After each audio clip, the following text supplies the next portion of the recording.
Shalom, selamat pagi Bapak, Ibu, Saudara yang dikasihi Tuhan Yesus. Bagaimana kabarnya hari ini?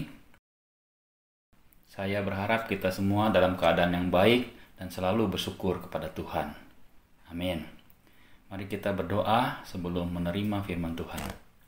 Bapa Surgawi, terima kasih untuk kesempatan indah bagi kami menerima firman Tuhan. Kami memohon kepada Tuhan, kiranya kami dapat mengerti firman yang akan dibagikan dan kami dapat melakukannya. Biarlah kami sebagai jemaat Tuhan dapat hidup rukun bersama. Haleluya Tuhan, di dalam nama Tuhan Yesus kami berdoa dan bersyukur. Amin. Bapak, Ibu, Saudara yang dikasihi Tuhan, gereja atau disebut juga eklesia adalah kumpulan dari orang-orang yang dipanggil keluar dari kerajaan kegelapan untuk menjadi tubuh Kristus, untuk memerintah bersamanya, dan untuk memperluas kerajaan Allah di bumi. Gereja harus terus-menerus belajar untuk hidup maksimal dalam kerajaan Allah, hidup rukun, dan memiliki dinamos atau tenaga untuk melakukan perubahan. Bulan ini, yaitu bulan Juni, saudara dan saya akan mendapatkan firman Tuhan dengan tema Gereja di Tengah Perubahan Zaman. Gereja di tengah perubahan zaman. Saudara, zaman memang terus bergulir dan mengalami perubahan-perubahan di berbagai bidang. Namun, bagaimana semestinya gereja berada di tengah-tengah perubahan zaman ini? Itulah tema bulan ini yang akan disampaikan minggu demi minggu sebanyak 4 kali. Bapak, Ibu, Saudara yang dikasihi Tuhan, minggu ini temanya adalah menjalankan kehidupan Kristen dalam pimpinan Roh Kudus. Menjalani kehidupan Kristen dalam pimpinan Roh Kudus. Di tengah-tengah zaman yang berubah ini, orang-orang Kristen perlu bersifat dan bersandar kepada yang tetap. Dunia selalu berubah. Yang tetap adalah kasih dan penyertaan Allah. Oleh karena itu, orang Kristen perlu dekat dengan Allah sumber kasih yang tetap itu. Orang Kristen perlu menjalani kehidupan dengan dipimpin Roh Kudus.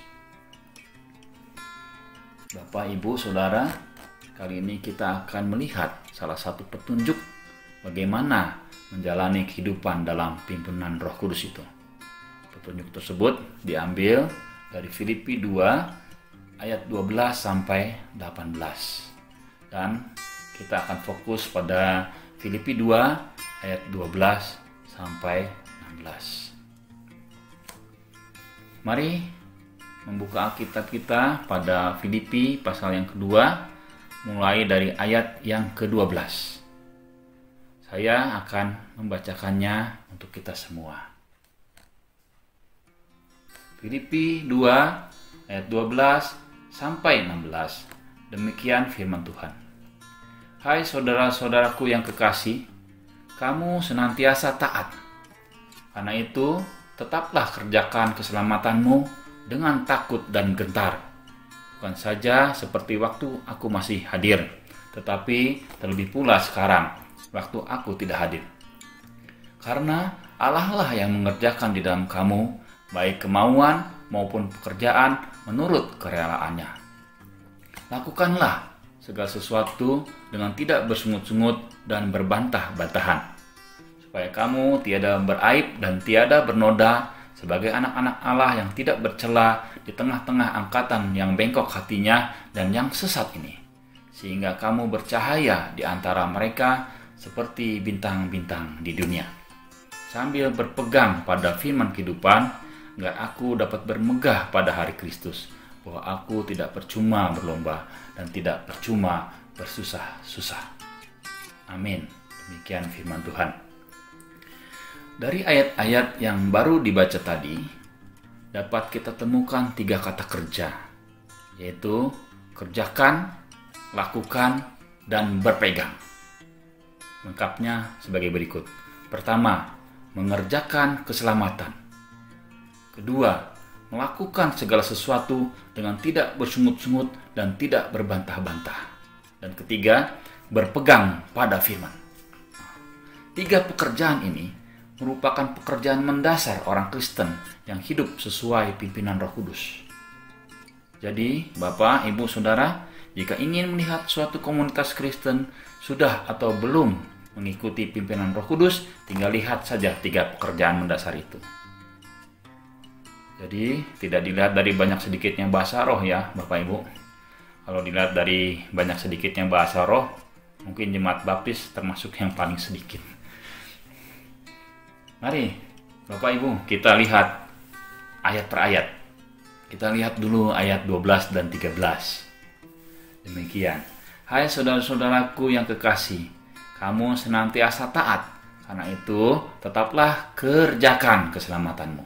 Dan dengan takut dan gentar. Bukan saja seperti waktu aku masih hadir, tetapi terlebih pula sekarang waktu aku tidak hadir. Karena Allah lah yang mengerjakan di dalam kamu, baik kemauan maupun pekerjaan menurut kerelaannya. Kita lihat ya, di sana ditulis bahwa jemaat Filipi senantiasa taat. Maksudnya adalah bahwa mereka taat dalam mengerjakan keselamatan mereka. Oleh karena itu Paulus memerintahkan agar jemaat Filipi tetap seperti itu. Tetap taat. Jangan kasih kendor. Mungkin Paulus melihat ada indikasi bahwa jemaat ini walaupun masih taat atau sedang dalam keadaan taat, tetapi sudah mulai kendor. Pada ayat 12 kita dapat lihat di sana, pada ayat itu Paulus menilai 2 hal, yaitu pertama, jemaat ini mulai pudar dalam takut dan gentar kepada Allah. Jadi sudah mulai tidak takut dan gentar kepada Allah, ya, sudah mulai tidak hormat kepada Allah. Yang kedua, ketaatan yang dahulu bagus setelah Paulus tidak di tengah-tengah mereka berubah menjadi kurang begitu bagus atau kurang begitu taat. Oleh karena itu, di ayat 13 Paulus memberi penjelasan, katanya, Allah lah yang mengerjakan di dalam kamu baik kemauan maupun pekerjaan menurut kerelaannya. Allah lah, bukan aku. Begitu kira-kira. Allah lah, bukan aku. Maka walaupun aku tidak hadir bersama-sama kamu, kamu semestinya tetap taat mengerjakan keselamatanmu. Saudara, di sini jemaat Filipi sedang diajarkan kepada siapa semestinya mereka bersandar dan mengharapkan pengajaran, yaitu kepada Allah yang ada di dalam mereka, kepada Roh Kudus. Apa yang diajarkan Roh Kudus di dalam mereka? Yang diajarkan Roh Kudus yaitu kemauan dan pekerjaan. Kalau mengharapkan pengajaran hanya kepada Paulus terbatas ruang dan waktu. Dia tidak dapat menyertai terus. Tetapi kalau menaruh pengharapan pengajaran kepada Roh Kudus menyertai terus-menerus sampai akhir zaman. Amin. Oleh karena itu jemaat Filipi perlu bersandar kepada pribadi yang tepat, yaitu kepada Roh Kudus. Jadi saudara-saudara, Roh Kudus mengajarkan di dalam diri orang percaya untuk berkemauan dan untuk bekerja sesuai dengan kehendak Allah. Roh Kuduslah yang memimpin orang percaya untuk memiliki kemauan untuk melayani Allah. Jika orang Kristen tidak mau melayani Allah, ya saya tidak tahu ya siapa sesungguhnya yang memimpin dia. Saudara, jika kita melihat ayat 12, di sana dinyatakan, tetaplah kerjakan keselamatanmu. Tetaplah kerjakan keselamatanmu. Apa artinya ini? Apakah kalau tidak dikerjakan berarti mereka tidak akan mendapat keselamatan? Apakah mereka perlu bekerja untuk keselamatan mereka? Tentu tidak. Keselamatan mereka sama seperti keselamatan kita juga, yaitu keselamatan Kristus. Keselamatan yang diberikan dengan cuma-cuma. Itu ibarat seorang yang menerima 1 hektar tanah sawah gratis. Tanah itu menjadi miliknya selama-lamanya dan tidak akan diganggu-gugat. Gratis. Setelah menerima tanah itu, apa reaksinya? Reaksi yang sepatutnya. pertama, ia akan bersuka cita. Kedua, ia akan bersyukur. Lalu kemudian ia akan mengolah tanah itu, bukan? Atau ia membiarkan saja tumbuh tanaman tidak berguna dan ular-ular bersemayam di sana? Tentu tidak. Itulah sepatutnya orang percaya. Mereka bersuka cita, mereka bersyukur, lalu mengusahakan tanah keselamatan yang sudah mereka terima itu. Bapak, Ibu, Saudara yang dikasihi Tuhan, jika tanah itu tidak diolah dengan baik, maka tanah itu memang tetap miliknya, tetapi akan tumbuh semak belukar. Tanah itu terbengkalai. Dan apa kata dunia jika itu yang terjadi? Mereka akan berkata begini, orang ini tidak tahu diuntung. Sudah enak dapat tanah gratis, dibiarkan begitu saja. Jadi batu sandungan jika begitu, bukan? Maka orang Kristen kalau hidupnya mengabaikan keselamatan yang telah ia miliki, pasti jadi batu sandungan. Dia tidak akan dapat bercahaya seperti bintang-bintang sebagaimana dituliskan dalam ayat 15. Tidak mungkin dia bercahaya. Tidak mungkin seperti itu kalau mengabaikan keselamatan. Maka itu kita orang yang percaya perlu tetap mengolah tanah dengan baik. Amin. Tanah yang tidak diolah dengan baik akan tumbuh semak belukar. Kita akan melihat semak belukar tersebut pada ayat 14 dan 15. Demikian ayat 14 dan 15.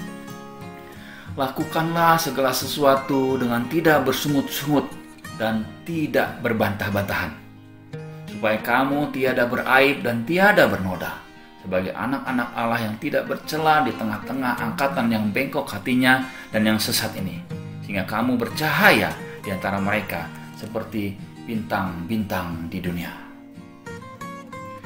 Nah, Bapak, Ibu, Saudara yang dikasihi Tuhan, terlihat jelas dalam ayat ini ya, bahwa semak belukar itu adalah bersungut-sungut dan berbantah-bantahan. Yang seperti ini tidak hanya tumbuh di luar sana, seperti di pasar, di alun, atau lain tempat, tapi bisa juga tumbuh di dalam gereja. Maka orang percaya perlu terus ada dalam pimpinan Roh Kudus agar tidak bersungut-sungut dan tidak berbantah-bantahan. Bersungut-sungut itu mempersalahkan sesuatu atau orang lain, tetapi dengan suara kecil, dengan bibir agak menyong kiri, menyong kanan. Betul? Menyong kiri, menyong kanan. Tapi suaranya kecil. Hampir tidak terdengar. Tapi berbantah-bantah agak berbeda. Berbantah-bantah adalah ingin mengklaim bahwa dirinya yang lebih benar, ingin mengklaim bahwa dirinya lebih unggul dibanding orang lain yang diajak bicara. Dan itu biasanya dilakukan dengan suara keras dan nada yang tinggi. Saudara, baik bersungut-sungut ataupun berbantah-bantah perlu dihindari oleh orang percaya. Karena itu, sungut-sungut dan berbantah-bantah itu seperti tumbuhan liar. Kalau tidak dihindari, ia akan tumbuh terus dan menimbulkan perpecahan di dalam jemaat. Selain itu, orang percaya yang bersungut-sungut dan berbantah-bantahan dapat menjadi batu sandungan buat orang-orang yang masih di luaran sana yang belum menerima keselamatan. Kasihan mereka tidak jadi mengambil keselamatan Tuhan karena perbantahan kita.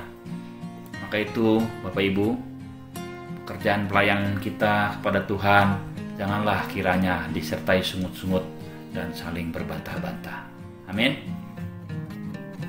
Ayat 15. Ayat 15 menunjukkan akibat dari pekerjaan pelayanan orang percaya apabila dilakukan dengan bersungut-sungut dan berbantah-bantah. Orang percaya akan dilihat beraib oleh mereka. Orang percaya akan dilihat bernoda oleh mereka. Sebagai anak-anak Allah, semestinya menjadi terang. Namun karena sungut-sungut dan bantah-bantah, ya tidak terlihat terang tentunya. Justru terlihat celahnya. Nah, ini menyedihkan. Janganlah kiranya kita begitu. Maka singkirkanlah sungut-sungut dan bantah-bantah di antara kita. Bapak, Ibu, Saudara, di surat Filipi ini kita dikenalkan dengan dua tokoh wanita ya. Ada Euodia dan ada Sintike. Siapa mereka itu? Filipi 4 ayat 3 menyatakan bahwa mereka adalah para penginjil, pekerja di ladang Tuhan, dihormati.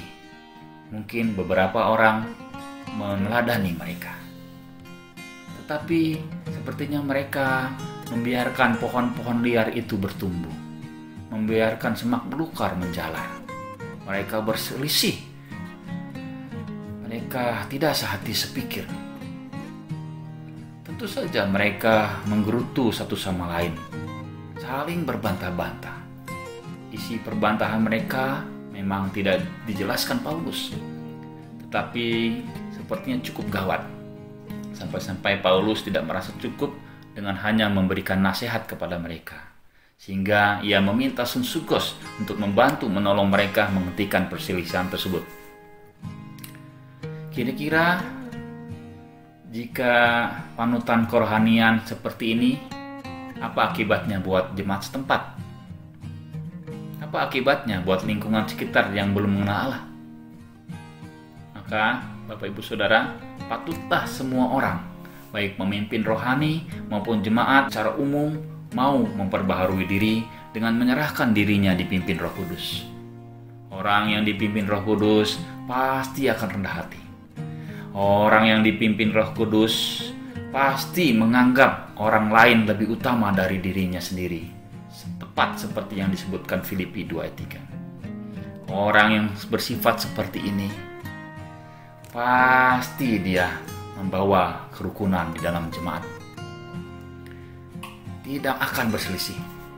Mereka tidak akan berselisih. Tanah keselamatannya hanya ditumbuhi tanaman berguna, tidak ada semak belukar. Semoga kita juga begitu, atau kita menjadi seperti itu. Mari kita papras habis semak belukar. Roh Kudus akan menolong kita untuk sanggup mengerjakan pekerjaan ini. Tepat seperti yang dikatakan dalam ayat 13. Allah lah yang mengerjakan di dalam kamu baik kemauan maupun pekerjaan menurut kerelaannya. Amin.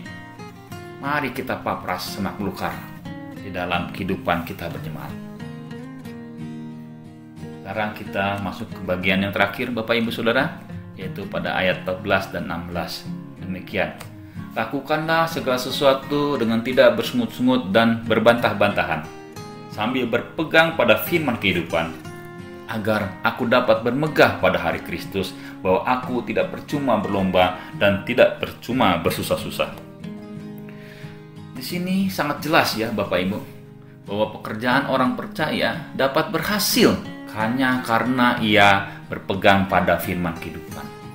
Paulus merasa percuma berlomba, ia merasa percuma bersusah-susah kalau jemaat Filipi tidak berpegang pada firman kehidupan. Artinya, tanpa firman tak mungkin ada keberhasilan. Pasti muncul lagi sungut-sungut itu. Pasti muncul lagi bantah-membantah itu. Walaupun sudah pernah dipapras.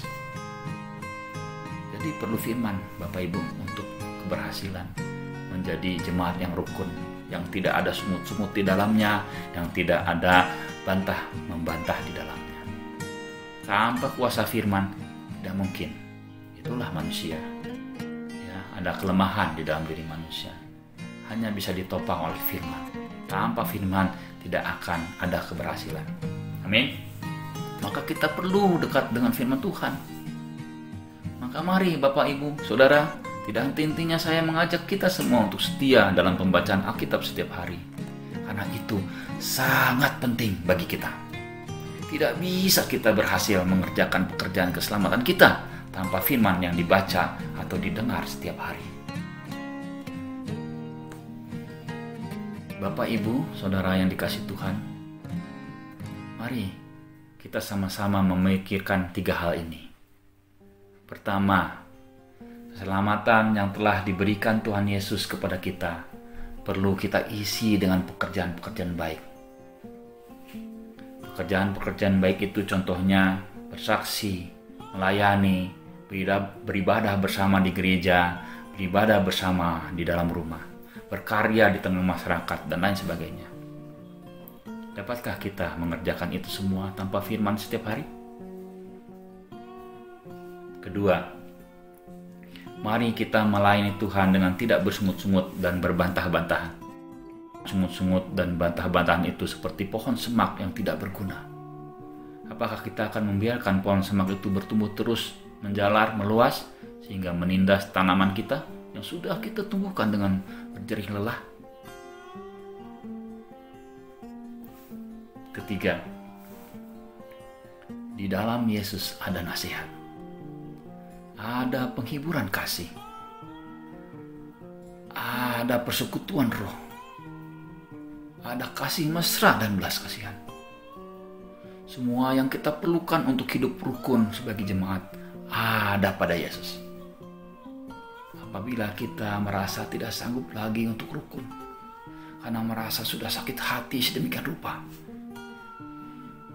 maukah kita datang kepada Yesus untuk menerima pembaruannya? Kerukunan kita sangatlah penting. Sangatlah penting agar kita sama-sama dapat bercahaya seperti bintang. Kita tahu bahwa bintang-bintang itu indah jika menyala bersama-sama, bukan? Bukankah kita yang sepatutnya jadi bintang-bintang itu? Mari kita berdoa. Bapa Surgawi, terima kasih untuk firman Tuhan pada hari ini. Kami diajarkan untuk berserah kepada pimpinan Tuhan, supaya kami sebagai jemaat tidak lagi bersungut-sungut, tidak lagi berbantah-bantah, agar pekerjaan keselamatan kami tidak dicibir orang, agar kami menumbuhkan tumbuhan yang berguna untuk keselamatan, untuk menjadi teladan bagi banyak orang yang belum mengenal Engkau. Inilah kami ya Tuhan, kami sudah diberi keselamatan oleh Tuhan, baiklah kami tetap setia, tetap taat, tetap mengerjakan keselamatan itu, bersaksi, tetap beribadah, tetap melayani Tuhan, tetap berkarya di tengah-tengah masyarakat, dan lain sebagainya. Biar apa yang kami lakukan itu memuliakan Tuhan, dan orang-orang dapat melihat bahwa kami seperti terang bagi mereka.